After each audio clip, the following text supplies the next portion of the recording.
686 లో డీటెయిల్స్ చూస్తే శ్రీవారి లడ్డూ ప్రసాదంలో జంతువుల కొవ్వు లేదని సిబిఐ సిట్ నివేదిక తేల్చిందంటూ ఏపీలో వైసీపీ నేతల హడావిడి. కల్తీ నెయ్యి సరఫరా జరిగిందని సిట్ నిగ్గు తేల్చిందని టీడీపీ నేతల కౌంటర్ అటాక్లతో ఏపీ రాజకీయాలు హాట్ గా సాగుతున్నాయి.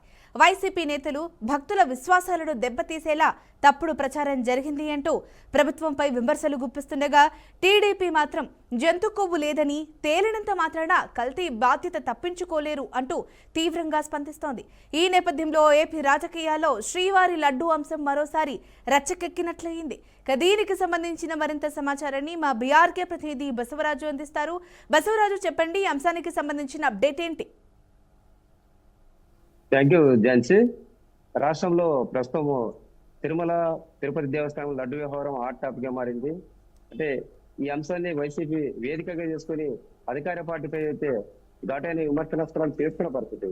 ఏదైతే తాజాగా సిబిఐ అంటే కల్తీ నెయ్యి ఏదైతే ఆరోపణలు ఉన్నాయో, జంతువుల కొవ్వు కలిసింది, అదేవిధంగా జంతువులకు సంబంధించిన కొన్ని అవశేషాలు ఉన్నాయి, ఆ నెయ్యిని వాడారు గత వైసీపీ హయాంలోని గతంలో మనం ఏదైతే అంటే కూటమి ప్రభుత్వం అధికారంలోకి వచ్చే విచారణను ప్రారంభించిన పరిస్థితి. అయితే తాజాగా సిబిఐ నిగ్గు తేల్చింది. జంతువుల కొవ్వు లేదా అవశేషాలు ఎలాంటివి కూడా ఈ నెయ్యిలో లేదు, కేవలం కల్తీ నెయ్యి జరిగిందనేది అవాస్తవమని సిబిఐ స్పష్టంగా చెప్పిన పరిస్థితి. మరి దీన్ని రాజకీయంగా ఏదైతే వైసీపీ 2 అడుగులు ముందుకేసి కూటమిని ఇరకాటంలో పెట్టే ప్రయత్నాలు చేస్తున్నది మనం గమనిస్తా ఉన్నాము. సోషల్ మీడియా అలా విధంగా ఏదైతే సోషల్ మీడియా వేదికగా వాళ్ళ కార్యకర్తలు కావచ్చు, లేదా సోషల్ మీడియా టీం కావచ్చు, అంటే డిప్యూటీ సీఎం పవన్ కళ్యాణ్ తిరుమల తిరుపతి దేవస్థానాన్ని కల్తీ చేశారు, కల్మషం చేశారని అప్పుడు మెట్లు కడిగిన పరిస్థితులు, దాన్ని కూడా వెటకారంగా సోషల్ మీడియాలో పోస్ట్ చేస్తా ఉన్నారు. అదే విధంగా అర్ధరహితంగా ప్రభుత్వం అంటే గత వైసీపీలో ఏదో జరిగిందని అనవసరంగా ఆరోపణలు చేసి అంటే భక్తుల మనోభావాలతో కూటమి ప్రభుత్వం ఆడుకుందని ఈరోజు వైసీపీ నేతలు బలంగా ఆరోపిస్తున్నారు.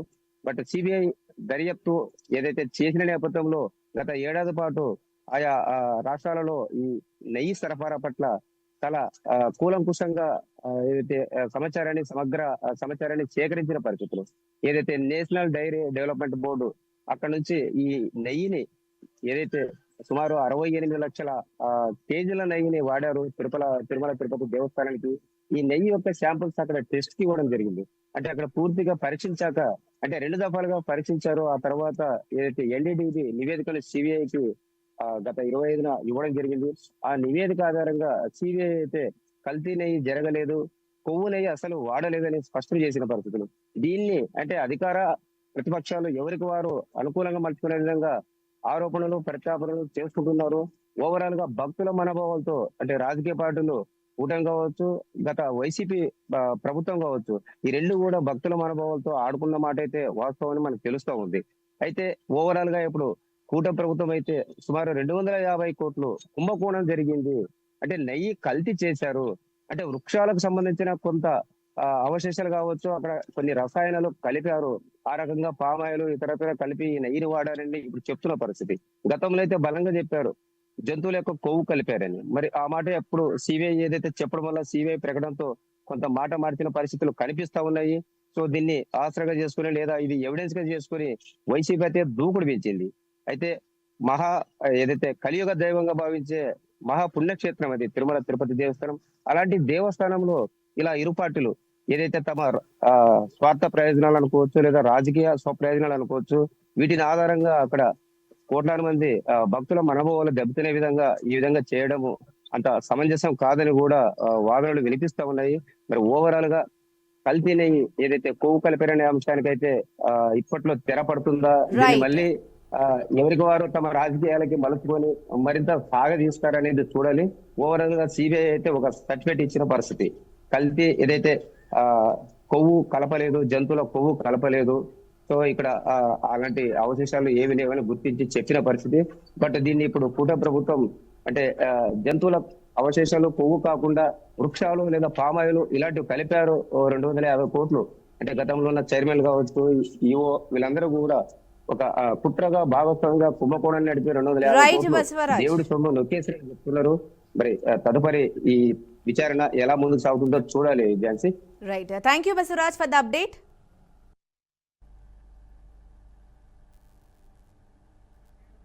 ఫోన్ ట్యాపింగ్ కేసులో మరో కీలక పరిణామం చోటు చేసుకుంది. బీఆర్ఎస్ అధినేత మాజీ సీఎం కేసీఆర్ కు సిట్ అధికారులు నోటీసులు ఇచ్చారు. నందినగర్ లోనైతే కేసీఆర్ నివాసానికి వెళ్లి నోటీసులు అయితే అందజేశారు. రేపు మధ్యాహ్నం 3 గంటలకు విచారణకైతే హాజరు కావాలని అయితే నోటీసులో స్పష్టం చేశారు. రైట్, ఇక ఇదే అంశానికి సంబంధించి మరింత సమాచారం అవుట్పుట్ ఎడిటర్ వెంకట్ అందిస్తారు. వెంకట్, చెప్పండి, దీనికి సంబంధించి అప్డేట్స్ ఏంటి?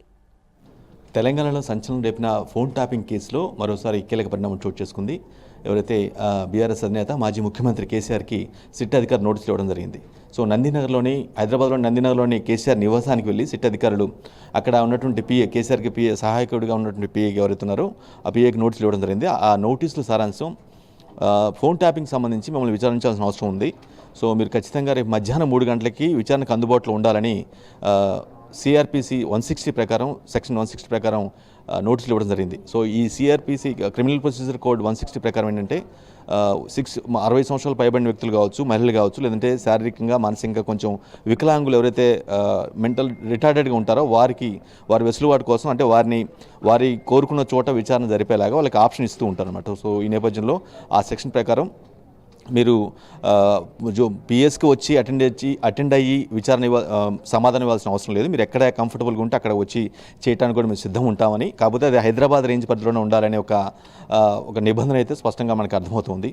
సో మనకు తెలిసిందే, ఫోన్ ట్యాపింగ్ కేసు కాంగ్రెస్ ప్రభుత్వం వచ్చినప్పటి నుంచి దాదాపు 21 నెలలుగా ఈ విచారణ కొనసాగుతూ ఉంది. ఇప్పటికే మాజీ డిప్యూటీ ఎస్పీ ప్రణీత్రావు కావచ్చు, లేదంటే మరికొంతమంది పోలీసు ఆఫీసర్లు తిరుపతిరావు, భుజంగరావు, తిరుపతన్న, అదేవిధంగా తెలంగాణ మాజీ ఇంటెలిజెన్స్ బ్యూరో చీఫ్ ఎవరైతే ఉన్నారో టీ ప్రభాకర్, వీరంతా కూడా అరెస్ట్ అవ్వడం తెలిసిందే. కానీ రాధాకృష్ణరావు కూడా, ఎవరైతే ఫార్మర్ డీసీపీగా ఉన్నటువంటి మాజీ డీసీపీగా ఉన్నటువంటి రాధాకృష్ణరావు పేరు కూడా రావటం కావచ్చు, లేదంటే అతను కొంత ఎగ్జామ్షన్ పొందారు కోర్టు ద్వారా, అరెస్ట్ నుంచి ఎగ్జామ్స్ మొదలు కూడా మనంతా చూసాం. కానీ ఇదంతా ప్రాసెస్ జరుగుతున్నప్పుడు కూడా కీలక వ్యక్తులు ఎవరైతే రాజకీయ నేతలు ఎవరైతే ఉన్నారో వారు అరెస్ట్ కావటం లేదు అనేది ప్రధానంగా తెలంగాణ ప్రభుత్వం దాన్ని అబ్జర్వ్ చేయడం జరిగింది. సిట్టు నియమించి విచారణ దాదాపు 21 నెలలుగా కొనసాగినప్పుడు కూడా కీ పిల్లర్స్ ఎవరైతే ఫోన్ ట్యాపింగ్ ఆదేశాలు ఎక్కడి నుంచి వచ్చాయి, ఆ సేకరించే సమాచారాన్ని ఏం చేశారు, ఈ గవర్నమెంట్ మారిన తర్వాత ఎస్ఐబి కార్యాలయంలో ఆ కంప్యూటర్లు కావచ్చు, లేదా హార్డ్ డిస్క్లు కావచ్చు, వీటన్నింటినీ ధ్వంసం చేయడానికి కారణాలు ఏంటి, వీటి వెనక ఉన్నటువంటి కింగ్ పింగ్స్ ఎవరైతే ఉన్నారో పెద్దలు, తెలంగాణ రాజకీయ పెద్దలు, వారిని పట్టుకోవాలనే ఒక ఇంటెన్షన్తో హైదరాబాద్ సిపిగా సజ్జనార్ నియామకం తర్వాత ఆయన నేతృత్వంలో సిట్ని ఏర్పాటు చేయడం జరిగింది. అంటే గత సిట్ వేరు, ఇప్పుడు వచ్చిన సిట్ వేరు. సో ఈయన సజ్జనార్ నేతృత్వంలో సిట్ రంగంలో దిగిన తర్వాత చాలా వేగంగా పరిణామాలు చోటు చేసుకున్నా మనకు తెలిసిందే. రీసెంట్గా జనవరి 20న హరీష్ రావుని విచారించారు, 23న కేటీఆర్ని, మొన్న సంతోష్ రావుని. అంటే ముగ్గురు ఎవరైతే బీఆర్ఎస్ ప్రభుత్వం, ఆయన 10 ఏళ్ల బీఆర్ఎస్ ప్రభుత్వ హయాంలో చాలా కీలకంగా వివరించారు ముగ్గురు, కేటీఆర్ కావచ్చు, హరీష్ రావు కావచ్చు, సంతోష్ రావు కావచ్చు, వీళ్ళ ముగ్గురిని కూడా విచారించడం జరిగింది. వీరంతా విచారించిన తర్వాత దాంతో ఏదైతే సమాచారం సేకరించారో ఆ నేపథ్యంలోనే నెక్స్ట్ స్టెప్గా ఎవరైతే బీఆర్ఎస్ ప్రభుత్వం లీడ్ చేశారో 10 ఏళ్ల పాటు గవర్నమెంట్ రన్ చేశారో కేసీఆర్కి నోటీసులు ఇవ్వడం జరిగింది. సో ఇది ఇప్పుడు దీనికి ఆ నోటీసులు అయితే తీసుకున్నారు, బట్ కేసీఆర్ దానికి స్పందిస్తారా, సమయం కావాలని కోరుతారా, లేదంటే విచారణకు సహకరిస్తారా, వాళ్ళు సిఆర్పిసి 160 ప్రకారం వాళ్ళు ఇచ్చిన నిబంధన ప్రకారం ఇంట్లోనే ఉండి విచారణకు సహకరిస్తారా, లేదంటే ఆయనకి కంఫర్టబుల్గా ఉంటే జూబ్లీ హిల్స్ పిఎస్కి వచ్చైనా సరే అటెండ్ అవ్వచ్చు అని ఏదైతే ఒక ఆప్షన్ ఇచ్చారో దాన్ని ఎంచుకుంటారా, ఇవన్నీ కూడా తెలియాల్సి ఉంది. ముఖ్యంగా చాలా స్పష్టంగా రేపు జరగబోయే ఆయన విచారణకి సహకరిస్తారా లేదంటే టైం తీసుకుంటారా అనేది కూడా తెలియాల్సి ఉంది. బట్ అఫ్కోర్స్ నోటీసులు అందుకున్నారు కాబట్టి డెఫినెట్గా ఆ టైం లోపల స్పందించాల్సిన అవసరం ఉంటుంది. మేబీ ఆ టైంకి స్టిపులేటెడ్ టైంకి 1 గంట ముందే, అరగంట ముందే సరే నేను వస్తాను, లేదంటేనేమో మీరే వచ్చి విచారించుకోండి అని సమాధానం అయితే ఖచ్చితంగా ఇవ్వాల్సిన అవసరం ఉంటుంది. లేదంటే అది ఆ నోటీసుల్ని కొంత లక్ష్య పెట్టినట్టుగా ఉంటుంది కాబట్టి అది ఇంకొంత నెక్స్ట్ స్టెప్కి వెళ్ళే అవకాశం ఉంటుంది కాబట్టి సో ఆబ్వియస్గా ఆయన రెస్పాండ్ అవుతూ ఉంటారు. బట్ ఎటువంటి ప్రశ్నలు ఇప్పటికే సిట్ ఆధ్వర్యంలో ఉన్నటువంటి ఏదైతే అధికారుల బృందం కేసీఆర్ని ఎటువంటి ప్రశ్నలు అడగాలి, ఇప్పటివరకు తీసుకున్న సమాచారం ఏంటి, ఆ సమాచారం మొత్తం కూడా క్రోడీకరించుకొని ఒక ప్రశ్న నియమావళిని కూడా ఎంచుకొని దగ్గర పెట్టుకున్నారు. సో వన్స్ ఆయన రెస్పాన్స్ని బట్టి ముందుకెళ్ళే అవకాశం కనిపిస్తుంది. ఓవరాల్గా కేసీఆర్కి ఇచ్చినటువంటి ఈ నోటీసులు మాత్రం ఒక హాట్ టాపిక్గా మారింది హిమవర్ష. Right Venkat, thanks for the updates. Janasena MLA Arava Sridhar వ్యవహారంలో ట్విస్ట్ల మీద ట్విస్టులు వెలుగు చూస్తున్నాయి. ఇక ఈ కేసుకు సంబంధించి తాజాగా సోషల్ మీడియాలో ఓ ఆడియో వైరల్ కావడం తీవ్ర సంచలనం సృష్టిస్తోంది. ఇక ఆ ఆడియోలో తను బాధితురాలిని అని చెప్పుకుంటూ ఓ మహిళ 25 కోట్లు డిమాండ్ చేసినట్లుగా వినిపించడం రాజకీయ వర్గాలలో చర్చకు దారితీసింది. ఈ వైరల్ ఆడియోపై స్పందించిన అసలు బాధితురాలు కీలక ప్రకటన చేసింది. ఆ ఆడియోలో తనకు ఎలాంటి సంబంధం లేదు అని చెప్పింది. అది పూర్తిగా తప్పుడు ప్రచారం అని చెప్పి ఆమె స్పష్టం చేసింది. ఇక ఇదే అంశానికి సంబంధించి పూర్తి సమాచారాన్ని మా బీఆర్కే ప్రతినిధి శ్రీనివాస్ అందిస్తారు. శ్రీనివాస్, చెప్పండి, మీ దగ్గర ఉన్న అప్డేట్ ఏంటి? Good evening. అసలు ఏం జరిగింది? ఇప్పుడు జరిగినటువంటి రైల్వే కోడూరు ఎమ్మెల్యే అరవ శ్రీధర్ చేసినటువంటి రాసలీల వ్యవహారము రాష్ట్ర వ్యాప్తంగా సంచలనం సృష్టించింది. ఇప్పటికే జనసేన పార్టీలోని జరిగినటువంటి రాసలీల వ్యవహారంలోని ఒక సంచలనమైన చెప్పవచ్చు. పార్టీలో చాలా దారుణమైనటువంటి ఎమ్మెల్యేలు వాళ్ళ సంబంధించిన విప్పులు ఎవరైతే ఉన్నారో పార్టీ సంబంధించిన విప్పులు కూడా ఇప్పటికే రాసలీల వ్యవహారంలో బట్టబయలవుతూ ఉన్నారు. మరోపక్క ప్రజాప్రతినిధి అయ్యుండి, ఎమ్మెల్యే అయ్యుండి, ప్రభుత్వ విప్ అయ్యుండి ప్రజలకి చెప్పవలసినటువంటి 10 మందికి చెప్పవలసినటువంటి ఎమ్మెల్యేనే ఈ రోజు రాసలీల వ్యవహారంతో రాష్ట్ర వ్యాప్తంగా సంచలనం రేపుతూ ఉన్నారు. తెలుగు రాష్ట్రాల్లో ముఖ్యంగా బీఆర్కే ఆధ్వర్యంలోని బీఆర్కే ఎక్స్క్లూజివ్ గా చూపించాం. అరవ శ్రీధర్ ఎమ్మెల్యే పూర్తిగా ఏదైతే ఉన్నదో ఆ అమ్మాయిని ఎట్లా అయితే సంవత్సరంన్నర పాటు శారీరకంగా వాడుకొని శారీరకంగా ఇబ్బందులు పెట్టి శారీరకంగా నానా ఇబ్బందులు పెట్టి అతి దారుణంగా అది సెక్స్ హెరాస్మెంట్ చేసి మరి ఇబ్బందులు పెట్టారని తెలుస్తున్నది. మరో విధంగా మనం ఒక్కసారి ఆ స్క్రీన్ లో కూడా మనం చూపించాం. అది కూడా ఎట్లా వీడియో కాల్ లోని అది 500 వీడియోల వరకు ఉన్నాయని కూడా ఈ రోజు అమ్మాయి కూడా రిలీజ్ చేసి చెప్తూ ఉన్నది. ఇవన్నీ వ్యవహారాలన్నీ చూస్తూ ఉంటే ఒక పక్క ఆధ్యాత్మంలోకి వెళ్ళిపోయి ఉన్నాడు ఎమ్మెల్యే. ఇప్పటికే పవన్ కళ్యాణ్ ఏదైతే డిప్యూటీ సీఎం పవన్ కళ్యాణ్ ఇప్పటికే వ్యవహారం ఏదైతే సెక్స్ వ్యవహారంలోని శ్రీధర్ వ్యవహారంలోని ఢిల్లీలోని కూడా ఎవరైతే మీడియా ప్రతినిధులు అడిగిన ప్రశ్నలకి చెప్పలేక వెనతిరిగిన ప్రశ్న ఉన్నది. అప్పుడు వెంటనే కూడా ఒక కమిటీ కూడా ఏర్పాటు చేశారు. కమిటీ ఏర్పాటు చేసి ఈ కమిటీలో స్పష్టంగా ఎమ్మెల్యే శ్రీధర్ చేసినటువంటి ఏవైతే ఉన్నాయో రాసలీల వ్యవహారాలు ఉన్నవి ఆ వ్యవహారాలన్నీ కూడా నిగ్గు తేల్చాలి. ఈ మీద కమిటీ ఏర్పాటు చేసి విచారణ కమిటీ వేసింది. ఈ విచారణ కమిటీ వెళ్ళింది. విచారణ కమిటీ వెళ్ళిన తర్వాత ఆజ్ఞాతంలోకి ఎమ్మెల్యే వెళ్ళిపోయాడు. ఎమ్మెల్యే కూడా ఒక వీడియో రిలీజ్ చేశారు. ఎమ్మెల్యే రిలీజ్ చేసి మరి వెళ్ళిపోయిన సందర్భాలు ఉన్నాయి. 25 కోట్లు అమ్మాయి అడిగిందని చెప్పి 25 కోట్లు అడగడంతో నేను అది ఆజ్ఞాతంలోకి వెళ్ళానని చెప్పి మరో పక్క అనుకుంటూ ఉన్నారు. 25 కోట్లు నేను అడగలేదని చెప్పి ఈ రోజు ఇంకా బట్టబయలు చేస్తాను, నేను సవాల్ చేస్తున్నా, నేను అన్ని చూపిస్తా, నా వల్ల చేసినటువంటి సెక్స్ హెరాస్మెంట్లు గాని రాసలీల వ్యవహారం గాని నన్ను పెళ్లి చేసుకుంటానని చెప్పిన గాని నన్ను వాడుకోవడం విధానం గాని నన్ను కారులో ఏ విధంగా నా ప్యాంట్ ఇప్పి అంటే కొంచెం వల్గర్గా అంటే దారుణంగా ఎమ్మెల్యే చేసినటువంటి అరాచకాలు ఒక రంజులేలతోటి శారీరకంగా వాడుకొని శృంగారం చేస్తూ ఇబ్బందులు గురి చేసి సంవత్సరంన్నర పాటు అమ్మాయి నానా ఇబ్బందులు పెట్టినటువంటి అరవ శ్రీధర్ పై ఎందుకు శూన్యంగా ఉన్నదో ప్రభుత్వం కూడా తెలియాలి.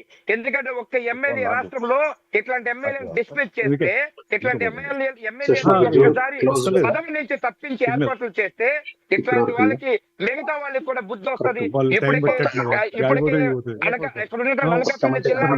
నియోజకవర్గం జనసేన ఇన్ఛార్జ్ కూడా ఇదే పరిస్థితిలో ఉన్నాడు. అట్లాగే మొన్న తిరుపతిలో కూడా ఇన్ఛార్జ్ కూడా ఇదే పరిస్థితి జరిగింది. ఇవి కాకుండా ఈ కేవలం జనసేన పార్టీలో ఉన్నటువంటి అంటే కేవలం అధినేత ఎట్టి పరిస్థితుల్లో కూడా ఒక సనాతన ధర్మాన్ని తిరుగుతూ ఉన్నటువంటి ఈ సందర్భంలోని అధినేత ఏ మాత్రం కూడా పట్టించుకోపోవడం వల్లే ఈ రోజు జనసేన పార్టీలోని ఇట్లాంటి పనులు చేస్తున్నారు, శారీరకంగా వాడుకుంటున్నారు, సెక్స్ గా పని చేస్తున్నారు. ఒక సెక్స్ అంటే ఒక పార్టీనే ఒక సెక్స్ దీంట్లో దించారని చెప్పి తెలుస్తూ ఉన్నది. ఏం జరిగినా ఆధ్యాత్మంలోకి వెళ్ళిపోయినటువంటి ఎమ్మెల్యే వస్తే గానీ మిగతా విషయాలు తెలియదు. కానీ ఎమ్మెల్యేని డిస్మిస్ చేస్తారా లేదా, పార్టీని సస్పెండ్ చేస్తారా లేదా అనేది అది కొన్ని రోజులు ఆగవలసిందే. కానీ ఈ రోజు విచారణ కమిటీ వెళితే జనసేన పార్టీ నుంచి ఏదైతే ఉన్నది లీగల్ ఎదురుగా కమిటీ వేసింది. ఆ కమిటీ వెళ్ళిన సందర్భంలోని ఆజ్ఞాతంలోకి ఎమ్మెల్యే వెళ్ళిపోయాడని తెలుస్తున్నది. ఎమ్మెల్యే అందుబాటులో లేడని తెలుస్తున్నది. ఎమ్మెల్యే పూర్తిగా తప్పు ఉన్నదని తేటతెల్లమైంది. ఎమ్మెల్యే పూర్తిగా శారీరకంగా ఇబ్బందులు పెడుతూ అమ్మాయిల్ని వ్యభిచార గుంపులు దించుతున్నారని చెప్పి తెలుస్తున్నది. ఎమ్మెల్యే చేసిన అగత్యాలు చాలా దారుణంగా ఉన్నాయని తెలుస్తున్నది. వస్తున్నది. అందుకని మనం అక్కడ కొంచెం రైల్వే కోడూరు ఇక రిమైనింగ్ డీటెయిల్స్ చూస్తే లక్షలాది మంది భక్తులు నిలువెల్లా కరులై ఎదురు చూసిన సమ్మక్క సారళమ్మ మహాజాతర నిన్న అంగరంగ వైభవంగా ప్రారంభమైంది. ఈ నేపథ్యంలో ఆదివాసీ సాంప్రదాయాల మధ్య నిన్న సారళమ్మ అట్టహాసంగా మేడారంలోని గద్దెపైకి చేరుకోవడంతో మహాజాతర తొలిఘట్టం ప్రశాంతంగా పూర్తయింది. ఈ తొలిఘట్టం పూర్తి కావడంతో మేడారం గద్దెలపై వరదేవతలు కొలువు తీరారు. గద్దెలపైకి చేరిన సారళమ్మ, పడిగిద్దరాజు, గోవిందరాజు ఆదివాసీ సాంప్రదాయాలతో వరదేవతలను పూజారులు తీసుకొచ్చారు. ఈ పవిత్ర ఘట్టంతో జాతర సందడి మొదలైంది. దీనికి సంబంధించిన మరింత సమాచారాన్ని మా బీఆర్కే ప్రతినిధి సాల్మన్ అందిస్తారు. సాల్మన్, చెప్పండి, అంశానికి సంబంధించిన అప్డేట్ ఏంటి? Thank you. ఆసియా ఖండంలోనే అతిపెద్ద గిరిజన సాంప్రదాయబద్ధంగా జరిగే సమ్మక్క సారళమ్మ మేడారం జాతర అయితే ఆ తొలిఘట్టం అయితే ప్రారంభమైంది. మనం చూసుకున్నట్లయితే కన్నెపల్లి నుండి సారళమ్మను తీసుకొచ్చారు. పగిడిద్దరాజు అదేవిధంగా గోవిందరాజులను అయితే గద్దెల మీద కూర్చుండబెట్టారు. ఈ రోజు అయితే ఆ సమ్మక్కనైతే తీసుకురావడానికైతే ఆ చిలకల గుట్ట నుండి అయితే తీసుకురావడానికైతే సాంప్రదాయబద్ధంగా ఇది ఖచ్చితంగా పెద్ద ఎత్తున ఆ యొక్క సాంప్రదాయబద్ధంతో గిరిజనులు అదేవిధంగా అధికారులు అయితే పెద్ద ఎత్తున తరలి వెళ్ళి తీసుకురావడానికైతే సిద్ధంగా ఉన్నారు. లక్షలాది మంది భక్తులు అయితే ఇప్పటికే తరలి వచ్చారు. ఈ రోజు మనం చూసుకున్నట్లయితే ఈ రోజు సుమారు 30 లక్షల మంది ఆ భక్తులైతే దర్శనం చేసుకున్నారు. ఖచ్చితంగా ఈ యొక్క ఇంకా 2 రోజులు మిగిలి ఉండగా సుమారు 1 కోటి మంది భక్తులైతే ఈ యొక్క 4 రోజులలో 1 కోటి మంది భక్తులైతే ఈ యొక్క అమ్మవార్లను అయితే దర్శించుకొని ఉన్నారు. ఖచ్చితంగా ఇక్కడ వచ్చే భక్తులు కూడా గుడి లేదు, గోపురం లేదు, కుంకుమ భరణితోటి ఈ యొక్క పెద్ద ఎత్తున భక్తులైతే తరలి వస్తున్నారు. ఖచ్చితంగా ఆదివాసుల సంప్రదాయంతో ఈ యొక్క భక్తి అయితే పెద్ద ఎత్తున ఈ యొక్క ప్రచారంలో అయితే కొనసాగుతుంది. ఆసియా ఖండంలోనే అతిపెద్ద గిరిజన జాతరగా ఓ పేరుగాంచిన ఈ యొక్క సమ్మక్క సారళమ్మ జాతర అయితే భక్తులు ఇతర రాష్ట్రాల నుండి కూడా పెద్ద ఎత్తున తరలి వస్తున్నారు. కేంద్ర ప్రభుత్వం కూడా దీనికి సంబంధించి నిధులైతే ఏర్పాటు చేశారు. అదేవిధంగా ఇక్కడ పునరుద్ధరించేందుకైతే పనులు గతంలో సీఎం కేసీఆర్, సీఎం రేవంత్ రెడ్డి అయితే ఈ యొక్క పనులు అయితే పునరుద్ధరించారు. సుమారు 250 కోట్లతో అయితే ఈ యొక్క సమ్మక్క సారళమ్మ మేడారం జాతరకు అయితే అభివృద్ధి పనులతో అయితే సుమారు 100 కోట్లు అయితే ఇక్కడ నిధులు కేటాయించి పెద్ద ఎత్తున ప్రచారం చేస్తారు. పెద్ద ఎత్తున అభివృద్ధి కార్యక్రమాలు కూడా చేశారు. సుమారు ఇప్పటి వరకు అయితే భక్తులకు ఎలాంటి ఇబ్బందులు లేకుండా అన్ని సౌకర్యాలు అయితే ఏర్పాటు చేశారు. సుమారు 21 శాఖల అధికారులతోటి సమన్వయంతో అయితే పెద్ద ఎత్తున భక్తులు వచ్చే విధంగా ఎలాంటి ఇబ్బందులు లేకుండా పెద్ద ఎత్తున వారికి అయితే భక్తులు దర్శనం చేసుకునేందుకైతే పెద్ద ఎత్తున ఆ దర్శనం అయితే చేసుకుంటున్నారు. ఖచ్చితంగా ఇలాంటి జాతర కోసం అయితే కొంతమంది చాలా మంది అయితే వేచి చూస్తున్నారు. ఖచ్చితంగా ఆ యొక్క ఘట్టం అయితే మరికొద్ది క్షణాల్లో చిలకల గుట్ట నుంచి అయితే సమ్మక్కనైతే తీసుకురావడానికి అయితే పెద్ద ఎత్తున అధికారులు సాంప్రదాయబద్ధంతో గిరిజనులు అయితే పెద్ద ఎత్తున ఈ యొక్క అమ్మవారిని తీసుకురావడానికి అయితే సిద్ధంగా ఉన్నారని చెప్పుకోవచ్చు.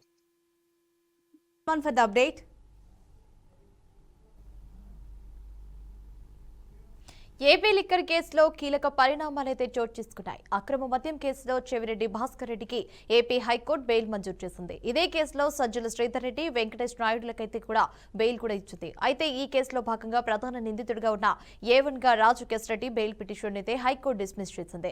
అంతేకాకుండా ముప్పిడి అవినాష్ రెడ్డి దాఖలు చేసిన బెయిల్ పిటిషన్ ను కూడా కోర్టు అయితే కొట్టివేసింది. ఒకవైపు కొందరికి బెయిల్ మంజూరు చేయగా మరోవైపు కీలక నిందితుల పిటిషన్ను తిరస్కరించడంలో భాగంగా ఏపీ లిక్కర్ కేసు రాజకీయంగా మరింత చర్చనీయాంశంగా మారిందని చెప్పాలి. రైట్, ఇక ఇదే అంశానికి సంబంధించి మరింత సమాచారం మా బీఆర్కే ప్రతినిధి సుబ్బు అందిస్తారు. సుబ్బు, చెప్పండి, దీనికి సంబంధించి అప్డేట్స్ ఏంటి?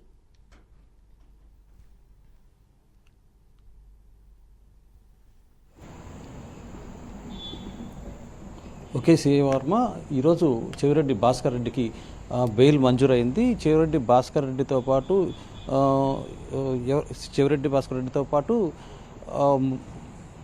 వెంకటేష్ నాయుడు ప్లస్ సజ్జల శ్రీధర్ రెడ్డికి కూడా బెయిల్ మంజూరు చేసింది. ఇదే కేసులో రాజకేశ్ రెడ్డి A1గా ఉన్నారు. ఆయన బెయిల్ పిటిషన్ అయితే కొట్టివేయడం జరిగింది. మొత్తంగా చూసుకుంటే జూన్ 17వ తారీఖున చెవిరెడ్డి భాస్కర్ రెడ్డిని బెంగళూరులో పోలీసులు అరెస్ట్ చేయడం జరిగింది. ఏదైతే ఏపీ లిక్కర్ కేసులో పెద్ద ఎత్తున వేల కోట్ల రూపాయల అవినీతి జరిగిందని చెప్పేసి కూడా సిట్ ఆరోపణలు చేసింది. ఈ నేపథ్యంలోనే చెవిరెడ్డి భాస్కర్ రెడ్డిని అదుపులో తీసుకున్నారు. అదుపులో తీసుకున్న తర్వాత ఆయన్ని పలు దఫాలుగా విచారించడం జరిగింది. విచారించిన తర్వాత ఆయన పైన కూడా అనేక అభియోగాలు మోపడం జరిగింది. ఏదైతే లిక్కర్ డిస్టిలరీ ఏవైతే ఉన్నాయో, లిక్కర్ తయారీ కంపెనీలు ఏవైతే ఉన్నాయో వీటి దగ్గర నుంచి కూడా పెద్ద ఎత్తున డబ్బులు వసూలు చేశారని, వసూలు చేసిన దానిలో ఇతరు కూడా రాజకేశ్వరరెడ్డితో పాటు చెవిరెడ్డి భాస్కర్ రెడ్డి కీలకం అని చెప్పేసి సిట్ ఒక నిర్ధారణకు రావడం, ఆయన పైన కొన్ని ఆరోపణలు చేయడం కూడా జరిగింది. మొత్తం మీద చెవిరెడ్డి భాస్కర్ రెడ్డిని ఆరోగ్య సమస్యలు ఉన్నప్పటికీ కూడా 226 రోజులు జైల్లో ఉంచారు. అయితే కోర్టు చివరికి ఆయనకి బెయిల్ మంజూరు చేస్తూ ఉత్తర్వులు అయితే జారీ చేసింది. బెయిల్ మంజూరు చేస్తూ ఉత్తర్వులు జారీ చేసిన నేపథ్యంలో కొన్ని కీలకమైన వ్యాఖ్యలు కూడా చేయడం జరిగింది. సిట్టు విచారణకి అనుమతి సహకరించాలని చెప్పేసి, సిట్ అనుమతి లేకుండా, పోలీసుల అనుమతి లేకుండా ఎక్కడికి కూడా వెళ్ళే పరిస్థితి ఉండకూడదని చెప్పేసి కొన్ని ఆంక్షలు అయితే పెట్టడం కూడా జరిగింది. మొత్తం మీద చూసుకుంటే వేల కోట్ల రూపాయల అవినీతి జరిగిందని సిట్ ఆరోపణ చేసింది. అయితే వైసీపీ మొదటి నుంచి కూడా ఇదంతా అసలు అవినీతి లిక్కర్ కేసులో అవినీతి జరిగే అవకాశం లేదని చెప్పేసి వైసీపీ ఇప్పటి నుంచి కూడా మొదటి నుంచి కూడా చెప్తా ఉన్న పరిస్థితి అయితే ఉంది. అయితే సిట్ ఏర్పడిన తర్వాత సిట్ మొత్తం మీద దర్యాప్తు చేసి దీనిలో A38గా చెవిరెడ్డి భాస్కర్ రెడ్డిని, A39గా చెవిరెడ్డి మోహిత్ రెడ్డిని కూడా అభియోగాలు మోపడం జరిగింది.